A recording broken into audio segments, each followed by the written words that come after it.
telling the story of the making of an album that meant so personal relevance for me. It was given to me by my father, to whom I've dedicated the film, who died the day before I started shooting the movie, and whose spirit carried me through, and how the actors rallied around me and gave me such truthful and honest and raw performances, all in service of Bruce. Well, Scott's great. You know, Scott is, if you've seen any of his other films, Crazy Heart or Out of the Furnace, he's a great writer-director at capturing a working class and blue collar influence, you know, and he's one of the most generous collaborators I've ever worked with. If you have an idea, he's completely not defensive. He listens to any thoughts you might have. He was just a great partner to work with. The first time we met was here. It was at Wembley. I got invited to go to see him in concert, and I saw him at Soundcheck.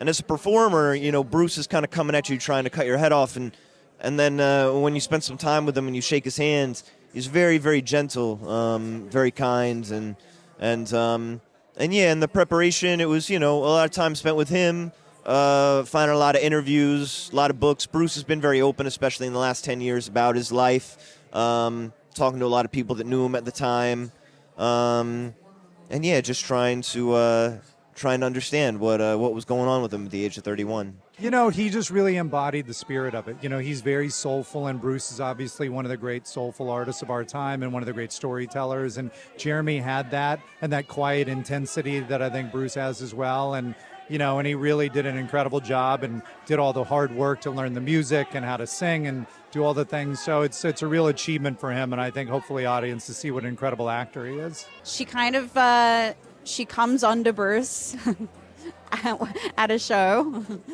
And she's a really beautiful character. She's very honest. She's very, she's very direct. And she kind of tells him that it might be possible for him to have a future with a family if that's what he wants. And, you know, whether it works out for them or not, it still kind of introduces him to the idea that maybe he has to work through some things to get where he wants to be.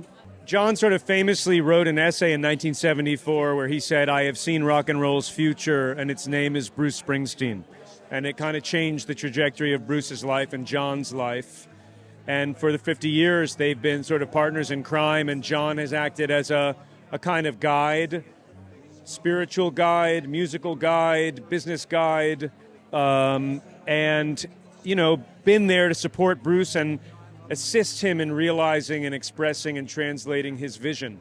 It's been a real privilege spending time with them and in their world. My role was that when I read the book that was written by Warren Zanes, and he called to say that he was writing it, we encouraged him. And then when our great producers optioned the book to turn it into a film, they got it to our great writer-director, Scott Cooper, who we didn't know at all. And Bruce and I had a meeting with him. We had one meeting. We said, that's our guy. And we took it from there. It was a very natural, very relaxed process, amazingly free of stress, and happened relatively quickly.